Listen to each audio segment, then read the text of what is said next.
Hi, it's Ben here from B&H Motorsport, and I'm just going through a few things that arrived in the last couple of months. You can see it's all spread out there. That's the SXE Borg Warner 257. It's been on a previous video, but it's just sitting there unused for a couple of years, and yes, ready to go on now. It's twin scroll. It's got a exducer 76 and an inducer of 70 on the turbine side. Just waited for really a few bits to connect it up to the stock L200 manifold. You see I've got a T4 adapter here which needs some fettling out because it's Chinese. It all goes on V-bands, as you can see there. I bought an extra one, but you actually did get one with it. That's another 2.5 inch V-band. There's my 3-inch V-band to connect my downpipe to the turbo, and this is the actual turbine flange, which is a Marmon. So that's a different size, a different kind of fitting, and that fits on there. That's 4.5 inch or 4.25 inch Marmon, and that again fits with the same sort of clamp as a V-band.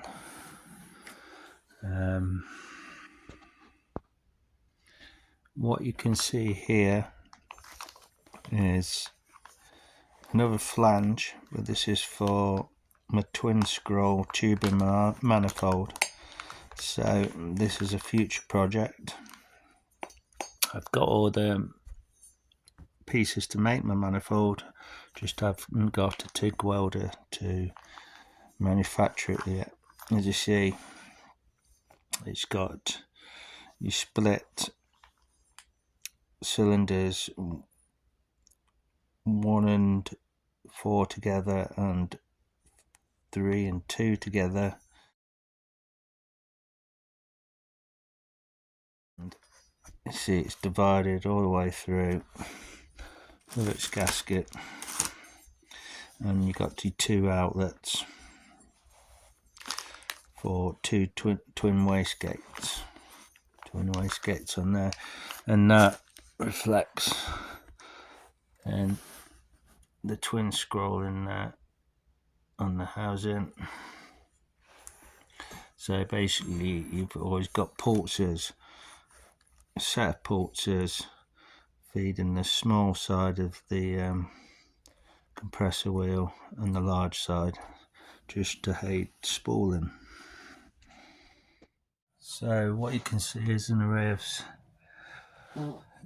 silicon hoses,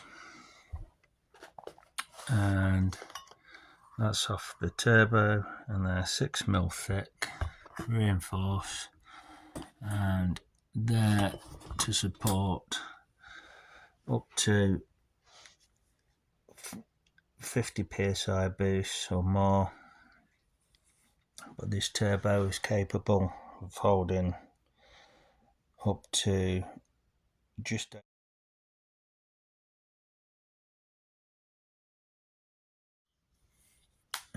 so it is a stage 4 turbo really. There we've got a map sensor to support that. That's a 5-bar map sensor,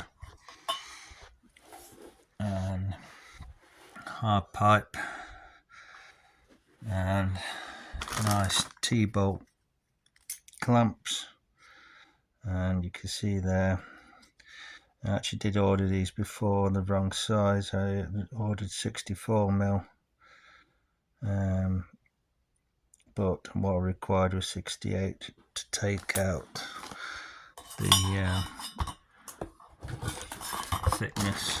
As you can see here, what I didn't realise is the intercooler original wall hoses were a little thinner, but these fit it more or less perfect now. Look on there. What you can see in front of me is my oil takeoff and relocation kit. So this is from my oil filter. As you can see there, when I've got that turbo inside the engine, the oil filter just comes out the side of the block, left hand side, and it gets in the way. So this is the sandwich takeoff plate with AN10 fittings. These are swivel fittings, full flow, and they pop round to the right side of the engine, and then they will pick up on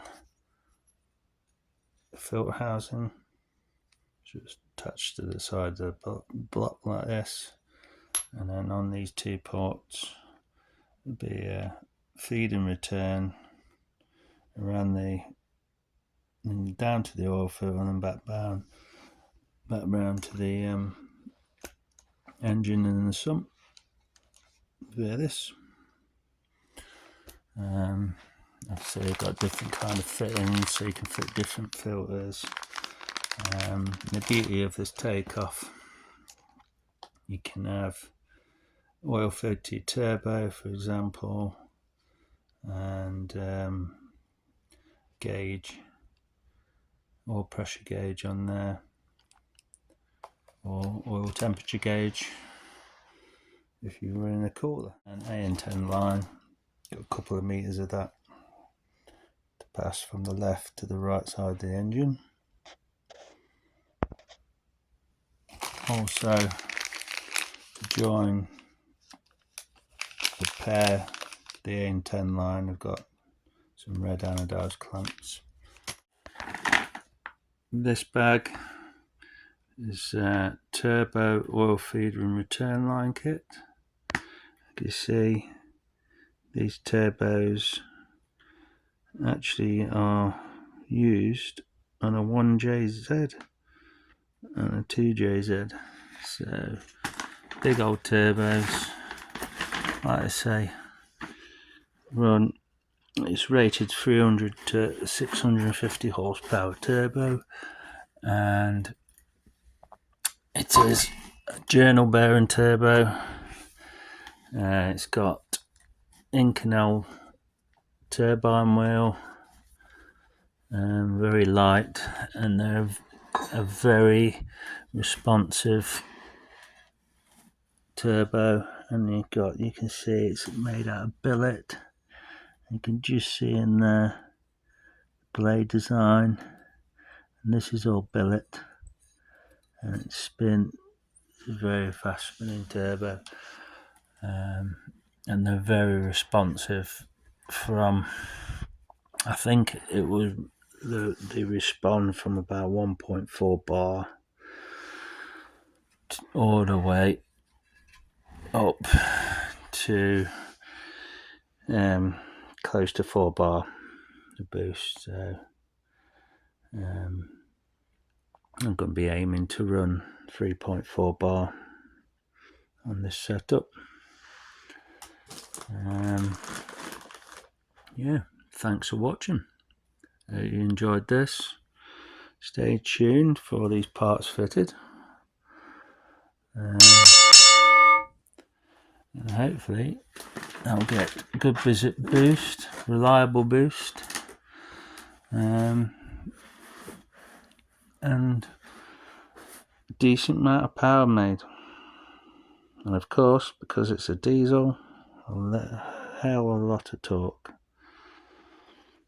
Cheers.